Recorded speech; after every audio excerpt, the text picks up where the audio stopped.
Sir आ जाओ please आप session शुरू हो रहा है अजी गुरचरण सिंह सर बैठिए बैठिए सेशन शुरू हो रहा है आप बात करने से आवाज आपके विशेष I am doing my PhD in Jawaharlal University. My area of research is I'm basically working about the Tamil migrants in Gulf. And I've chosen it because recent years, if you see the type of migration from India to Gulf, the Tamilians are surpassing the numbers from Kerala. So I've taken Tamil migration to Gulf. And here I will give you a brief introduction about the migration pattern from India to foreign countries. So we can actually differentiate them into pre-colonial era, colonial era as well as post-colonial era. Most of us would be aware of all these type of migrations, but anyways I would try to give a brief account of them. So the pre-colonial era, when the post-1830s, after the abolition of slavery, we had mainly indentured labor system from the Madras, Bombay and Bengal presidencies, where people were taken as indentured laborers to many colonial countries of Britain, where they were placed in the plantation colonies. And then as a companion system, this system was prevalent in the Madras presidency. And the third is a Maitri system. This is also from South India, where the migrants or workers were recruited and were placed in construction sectors and as well as the plantation sectors. If you look at the general condition of them, they were actually poor, illiterate and unskilled. Then the post-colonial era, the free or passage migration took place. Whereas in this, instead of unskilled or semi-skilled, these people are white-collared jobs and they were technicians and trading classes mainly to the East and the South Africa. If you look at from the Indian perspective, they were mainly from Gujarat and Punjab. Then the voluntary migration. This is about the skilled professionals to Europe, North America and Oceania. And the third is the labor migration.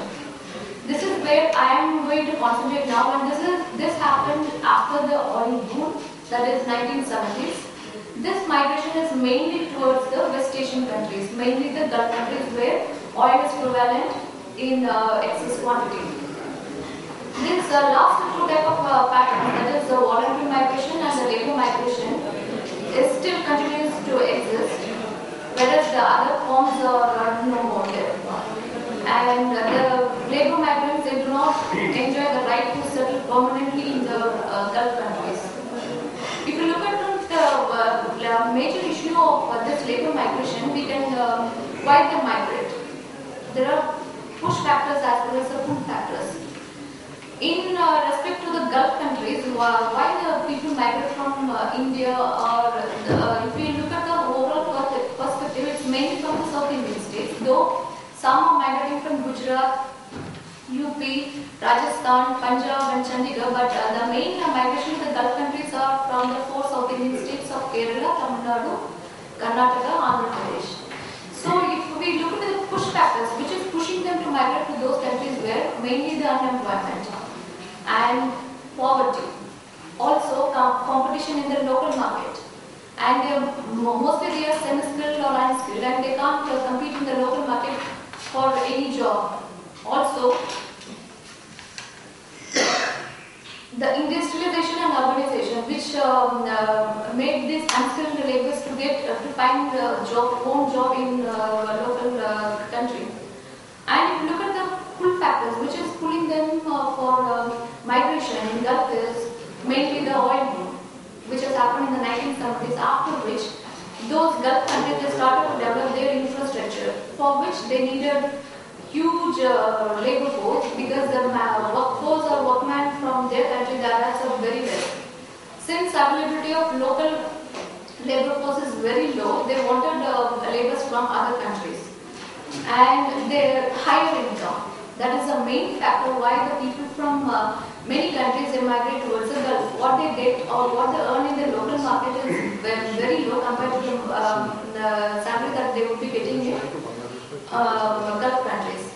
And as well as these Gulf countries, they need, though they need skilled persons, but many unskilled and semi-skilled workers were in need because most of the infrastructure developments were in the construction site.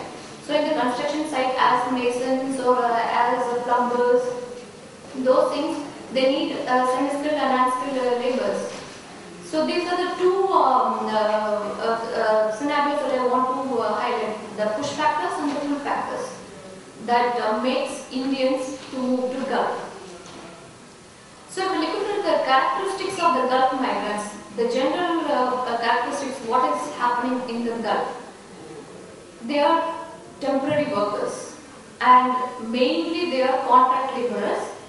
They go in cycle. Their contract would be for 2 years or maximum 3 years.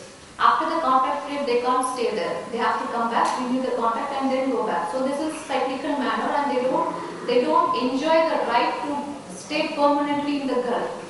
Since the Gulf states they're Islamic and they don't have this mechanism in their law that they can give the permanent settlement to any migrants. And the second thing is they are mostly unskilled, semi-skilled and skilled also. Many are in the construction workers, other classes are domestic workers, nurses, technicians, engineers and accountants. And largely the migrants who are going there are males. Out of 100%, we can say only 20% of females who are going there for in the field of domestic maids or nurses or teaching jobs. So if you look at the country-wise estimate of Indian migrants in the Gulf, it started from 1970s, but during 1975, it was around 2,66,000. But after a decade, it went up to 9,16,000. And during 2000, it was around 3 crores. 3 crores? Yeah. 3 million. And recently, if we look into the recent data of 2010, we have the country-wise breakup. In Saudi Arabia, it's around 2,29,000 people, and UAE, where it is 1,98,000 people, which are very huge numbers. And this shows that many Indians, those who are also migrating to Malaysia and other East Asian countries and African countries, but if you look at the figure, next to Malaysia, we can say that the Gulf countries are attracting more Indian workers who are getting a very good salary compared to the Indian market or any other place. And if you look into the legal frameworks that are available for the Indian migrants, which are from the Indian side of Gulf or the international one, so I will go into the Indian legal framework for immigrants. The first law relating to the immigration was the 1922 Indian Immigration Act. And next we had the Immigration Act of 1983. In this act, the parameters are changed and it reflected the echoes of the independent India. So the focus of this act shifted from the control which was there in 1922 Act to the protection of the immigrants, which was enabled in the 1983 Act. So the Controller General of Immigrants has become the Protector General of Immigrants. And this act provides for many support to the migrants, starting from stopping the unscrupulous recruiting agents and the foreign employers.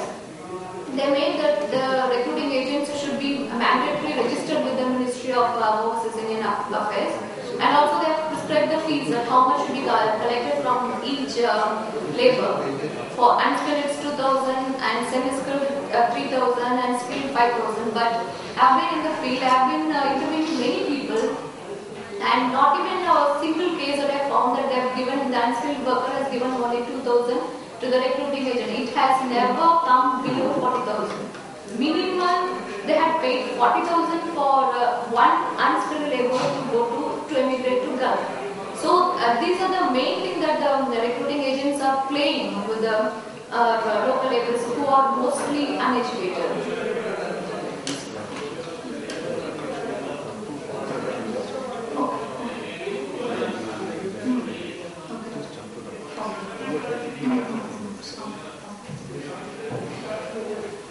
I am